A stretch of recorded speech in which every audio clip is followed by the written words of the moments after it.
جان مامان. جان. چی میگی؟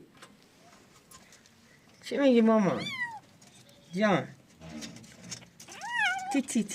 چی میخواد؟ اینو دستت بزن مامان. مامان جان.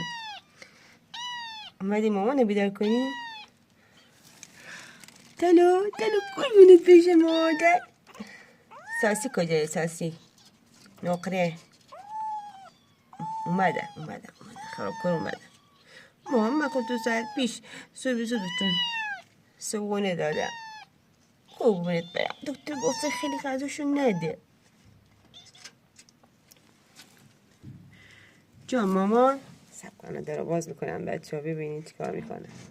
فقط ببینین خدایا با هم متحد میشن. خب چند نفری.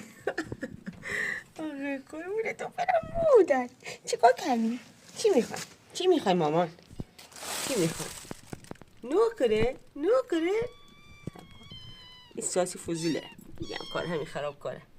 اونا خبر میکنه حمله میکنن 3 نفری موفق میشن. بالاخره موفق شدیم. بای بای. ماما الان واسه تون غذا میارم. چشم قربونت برم. چشم ماما. چشم میشه سمه این میشینن اینجا واسه شون غذا بیارم بخورن. آخه من نگیست 2 ساعت پیش غذا دادم. چیکار کنم؟